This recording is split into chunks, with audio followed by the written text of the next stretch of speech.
సభా సరస్వతికి నమస్కారం.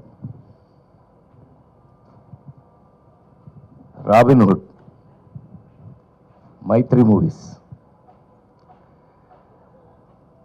మూవీస్లో ఇంతకుముందు నేను అంటే నాకు ఎంత మనసుకు దగ్గరైన కంపెనీ శ్రీమంతుడు, వాల్తేర్ వీరయ్య, రాబిన్హుడ్. నాకు ఒక చిన్న డౌట్ వచ్చింది, అమ్మాయి నువ్వు చెప్పలేదు, నువ్వేమన్నా కెలుగుతావు అనుకున్నా కెలగలా నువ్వు, నేను గెలుగుతాను ఇప్పుడు. ఏమండి, నేను వచ్చిన దగ్గర నుంచి చూస్తున్నాను, ఎక్కడ పోస్టర్ కానీ ఎక్కడ నా ముఖం కానీ ఈ ఏరియాలో ఎక్కడ కనపట్టలా. సార్ ఈ ఆన్సర్ మీరు వినాలి సార్, వినాలి, మీరే కాదు ప్రేక్షకులు కూడా వినాలి. ఎందుకంటే మిమ్మల్ని చూడాలంటే డబ్బులు ఇచ్చి టికెట్ తీసుకొని చూడాలి అని. అబ్బా, ఈ పిల్ల మొత్తం మీద మా ఊళ్ళో మాట్లాడినట్టు మాట్లాడిందండి. మా ఊళ్ళో వాళ్ళు చెప్పినట్టు చెప్పింది. నిజమేలే, నువ్వు కొంచెం తెలివైందనివి, కొంచెం కాదు బాగా తెలివైంది. అమ్మో, నువ్వు జాగ్రత్త నోట్ చేయి. ఎక్కడ ఒక్క బొమ్మ కూడా నాది కనపడలేదు, నేను ఎందుకు ఇక్కడికి వచ్చాను అని మీ అందరికీ డౌట్ రావచ్చు. కానీ నాకు తెలిసి మొన్న కల్కి, లగ్గం, జనక అయితే కనుక అంతవరకు చూసుంటారు నన్ను. కానీ గుండె మీద చేసుకు చెప్తున్నాను, ఈ మధ్యకాలంలో యాక్టర్గా రాబిన్హుడ్ సినిమాలో నటించిన తర్వాత ఒక్కసారి మళ్ళీ నాకు నా పాత హీరో రోజులు గుర్తొచ్చాయి. హీరో రోజులు అని అంటే లేడీస్ టైలర్ దగ్గర నుంచి హీరోగా యాక్ట్ చేసినంత వరకు చప్పట్లు కొట్టాలి అక్కడ. ఎన్ని ఇంకా అయ్యే సినిమాలు చూస్తున్నారు కదా, ఎంటర్టైన్మెంట్ అంటే ప్రైమ్ మినిస్టర్ దగ్గర నుంచి మీ వరకు అందరూ చూశారు కదా. అలాంటి రోజులు మళ్ళీ నాకు గుర్తు చేసిన రాబిన్హుడ్ సినిమా. అంటే ఇవాళ యాక్చువల్గా మ్యూజిక్ మీద ఎక్కువ వాళ్ళు మీడియా మొత్తం మ్యూజిక్ మీద వెళ్ళి ఉంటుందేమో. ఒక్క సీన్ నాదేస్తే మీకు ఓపెన్గా, నితిన్ నాకు బిడ్ లాంటి వాడు, ఊరికే నా ముందు నేను హీరోని అని అట్లా ఏం అసలు నాకు ఈజ్ లైక్ మై సన్. అట్లాగే శ్రీలీల మా పిల్ల. ఇవాళ కొత్తగా మాకు జాయింట్ అయినవాడు ఎవరో కానంటే వెంకీ కుడుముల. ఇతను ఇంతకుముందు 2 సినిమాలు బాగానే తీశాడండి అని అనుకున్నాను. కానీ ఇది విన్న తర్వాత, రాబిన్హుడ్ అనే ఈ సబ్జెక్ట్ విన్న తర్వాత, అందులో ఒక ఎంటర్టైన్మెంట్కి కేవలం ఒక కామెడీ, ఒకప్పుడు కామెడీ ఎలా ఉండేది, ఒకప్పుడు రాజేంద్ర ప్రసాద్ అనేవాడిని తీసేస్తే అంతకుముందు కామెడీ ఎలా ఉండేది, ట్రాక్ సినిమాలో ఒక ట్రాక్ వస్తే అది కామెడీ, ఇది అది. అక్కడి నుంచి హీరోయే కామెడీ, హీరో ఎలాంటి కామెడీ, ప్రైమ్ మినిస్టర్ దగ్గర నుంచి కామన్ మ్యాన్ వరకు మెచ్చుకునే కామెడీ. అంత గౌరవాన్ని దాన్ని తెచ్చుకుంటే, దాన్ని నేనెంత అదృష్టవంతుణ్ణి అంటే 5 జనరేషన్లుగా దాటుకుంటూ మీ దాకా వచ్చి, వెంకీ అబ్బాయి హీరో విను, నువ్వు 5 జనరేషన్లు దాటుకుంటూ వచ్చాను నేను. చిరంజీవి గారు, క్షమించాలి, మా పెద్ద ఆయన నందమూరి తారక, విశ్వవిఖ్యాత నట సార్వభౌమ నందమూరి తారక రామారావు గారు, నాగేశ్వరరావు గారు, అదొక జనరేషన్. 2 కృష్ణన్నయ్య, సోన్బాబు అన్నయ్య, అదొక జనరేషను. చిరంజీవి గారు, నేను, మేమంతా ఒక జనరేషను. మహేష్ బాబు, జూనియర్ ఎన్టీఆర్, నితిన్, ఇదొక జనరేషను. ఇప్పుడు కొత్తగా జనరేషన్ వస్తుంది. మొత్తం 5 జనరేషన్లని దాటుకుంటూ మీ ముందు నిలబడిన నేను ఇంకా కూడా ఇలా ఫ్రెష్గా ఉండడానికి కారణం రాబిన్హుడ్లో నా క్యారెక్టర్ లాంటివి.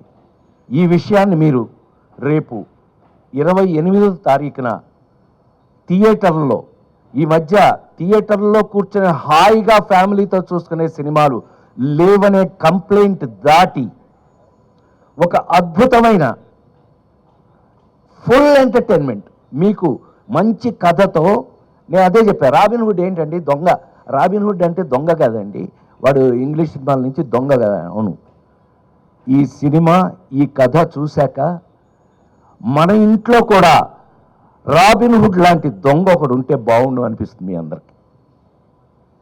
ఇది గ్యారంటీ. ఇది కేవలం నేను ఒక ఫంక్షన్లో మీ అందరికీ మీ ముందు మాట్లాడడానికి నేను చెప్పట్లేదు. 100% ఒక అద్భుతమైన కథతో ఎంటర్టైన్మెంట్ దాంట్లో మిక్స్ అవుతూ ఈ సినిమా చూసి బయటకు వచ్చేటప్పటికి మా హీరో చెప్పినట్టుగా మేము నలుగురమే గుర్తుంటామండి. లేదంటే సత్యంగా నేను నా పేరు మార్చి వేరే పేరు పెట్టుకుంటాను. అంత కాన్ఫిడెంట్గా, అంత ఎంజాయ్ చేస్తూ నేను ఆ రోజుల్లో హీరోగా చేసిన రోజులు గుర్తొచ్చినాయి అంటానికి కారణం అది. ఆ రోజుల్లో ఇలాగే ప్రతి సీన్ని ఎంజాయ్ చేసి ప్రాక్టీస్ చేసి దాన్ని పర్ఫెక్ట్ చేసి యాక్ట్ చేయటం జరిగేది. ఈ రోజుకి ఇన్ని రోజుల తర్వాత మళ్ళీ నేను ఈ సినిమాని అలా చేయటం జరిగింది అని 100% గుండె మీద చేసుకు చెప్తున్నాను. అట్లాగే ఈ సినిమాలో మనకున్న అదృష్టం ఏంటంటే మా నిర్మాత రవి చెప్పినట్టు అన్ని డిపార్ట్మెంట్స్లోనూ, మ్యూజికల్గా, టెక్నికల్గా, అన్ని డిపార్ట్మెంట్స్లోనూ అందరూ ఇష్టపడి చేశారు. నాకు అసలు ఇవాళ ఈ మధ్య చాలా కాలం అయిందమ్మా ఇంత ప్లెజెంట్ ఫంక్షన్, ఇంత ప్లెజెంట్గా ఉండటం ఈ మధ్యకాలం చాలా రోజులైంది. అసలు టు బి వెరీ ఫ్రాంక్, నువ్వు అన్నమాట 100% నిజం. ఇంత ప్లెజెంట్గా ఉంది, ఇంత పాజిటివ్ వైబ్రేషన్తో ఇవాళ జరుగుతున్నటువంటి ఈ ఫంక్షన్ నిజంగా మీరందరూ మా మీద ఎంత ప్రేమతో వచ్చారో మాకు తెలుసు. దయచేసి నోట్ చేసుకోండి, 28వ తారీఖు నుంచి, ఈ నెల 28వ తారీఖు నుంచి దయచేసి థియేటర్లోనే చూడండి. ఆ సెల్ ఫోన్లోనూ, ఆ ఇంట్లో టీవీల్లోనూ. ఎస్, సినిమా ఇంటికి వచ్చేసింది. ఎస్, సినిమా అనేది ఇంటికి వచ్చేసింది ఓటీటీ పేరు మీద. వేరే ఏ పేరు లేదా అయితే ఏమే, మొత్తం మీద సినిమా ఇంటికి వచ్చేసింది.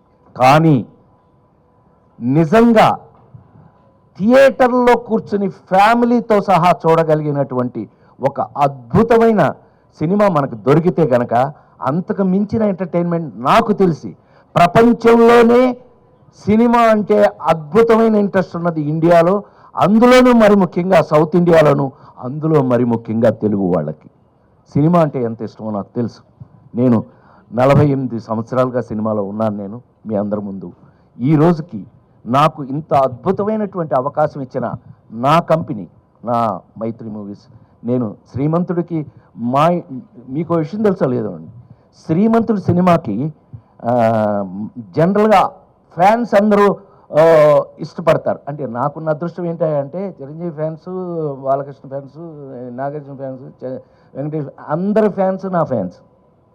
అది నాకున్న అదృష్టం. ఎందుకనంటే అందరికీ కావాల్సింది బేసిక్గా ఎంటర్టైన్మెంట్కి మించిందే ఉందండి. టెన్షన్స్ అన్నీ జీవితంలో మనకు కావాల్సినవి ఉన్నాయి.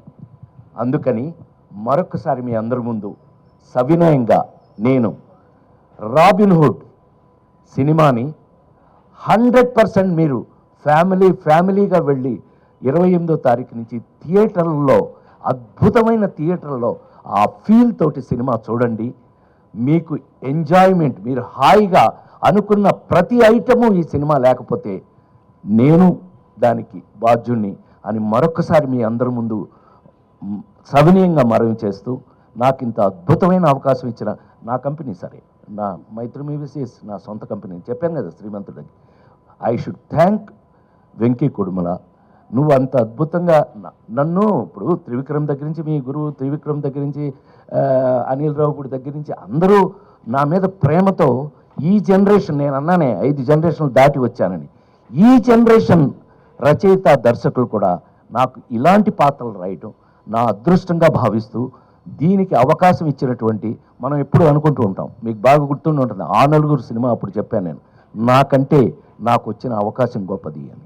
సో ఇలాంటి అద్భుతమైన అవకాశం దొరికినందుకు మేము నిజంగానే, అంటే ఇవాళ ఎంటర్టైన్మెంట్లో ఛాలెంజ్ చేసి చెప్పడం కొంచెం కష్టంగానే ఉంది. ఎందుకంటే కామెడీ షేప్ కొంత మారుతూ వెళ్తుంది, కొంత బూతు ఆ టైప్లో వెళ్ళిపోతుంది. అలాంటి స్టేజ్లో మళ్ళీ మా హీరో చెప్పినట్టు ఒక అద్భుతమైన ఆర్గానిక్ కామెడీ అన్నాడు. అద్భుతమైన మాట అన్నావు. ఇది నేను ఎప్పుడు గుర్తుపెట్టుకుంటా. అద్భుతం. ఆర్గానిక్, మనకి ఆరోగ్యం కోసమే ఫుడ్డే ఆర్గానిక్ మారిపోయినప్పుడు, ఆ మందులే ఆర్గానిక్ మారిపోయినప్పుడు, మనం సినిమాని కూడా ఆర్గానిక్గా మార్చడానికి ప్రయత్నిస్తున్నందుకు, కనీసం అలాంటి ప్రయత్నం చేసినందుకు వెంకీ కుటుంబలకి నేను ఒక అద్భుతమైనటువంటి అప్రిషియేషన్ ఇస్తూ, నా తరఫున, అంటే కొంచెం సీనియర్ కాబట్టి నేను అప్రిషియేషన్ ఇస్తూ, ఈ సినిమాని దయచేసి థియేటర్లో మీరు చూడండి. మీకు ఏమాత్రం నచ్చినా మీరు మమ్మల్ని గుర్తు చేసుకోండి. అదే ఈ జన్మకి నాకు చాలు అని మరొకసారి మనవి చేస్తూ, ఈ అవకాశానికి మరొకసారి కృతజ్ఞతలు తెలియజేస్తూ, మీడియా వాళ్ళందరికీ నమస్కారం. Thank you. Thank you sir, thank you so much. దొంగతనం అన్నావు కదా, అగు నేను మర్చిపోయాను అనుకున్నావా? నువ్వు ఎప్పటి నుంచి నాతో ఏమండి నిజం చెప్పమంటారా అబద్ధం చెప్పమంటారా మహారాజా? నిజమే చెప్పవాయా అన్నాడండి మహారాజు. నిజమే చెప్పవా అని. మా నాన్నగారు స్కూల్ టీచర్ అండి, military school teacher.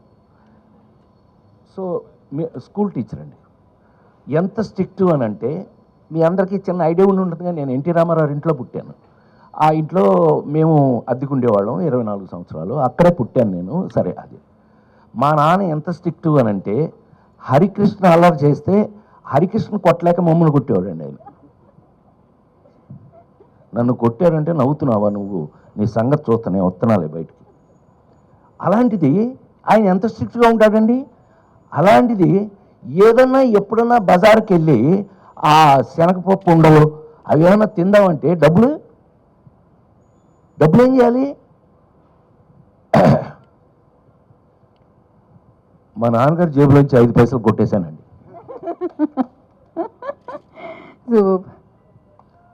Let us frankly agree. ఈ విషయం ఇంతవరకు బహుశా తెలిసే అవకాశం లేదు.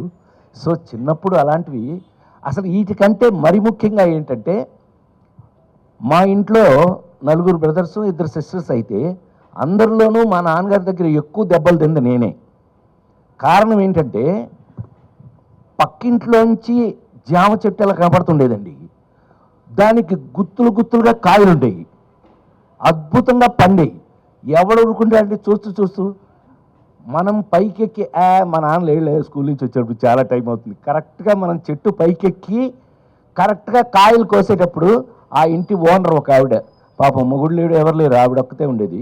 ఆవిడ వచ్చి కింద కర్రచుకుని ఉంచునేది. మా నాన్న వచ్చేదాకా నుంచుని మా నాన్నగారు రాగానే చూడండి మీ వాడని చెప్పేది. ఈయన పైకి చూసి పొయ్యిలో పెడతారు పేళ్ళు, ఐడియా ఉంది కదా, ఆ పేడు ఇరిగేదాకా కొట్టేవాడు మా నాన్న. సో ఇలా చాలా దొంగతనాలు దెబ్బలు. కానీ నేను గోపాలకృష్ణ లాంటి వాడిని దొంగతనం చేసే పైకి వచ్చాను. Thank you.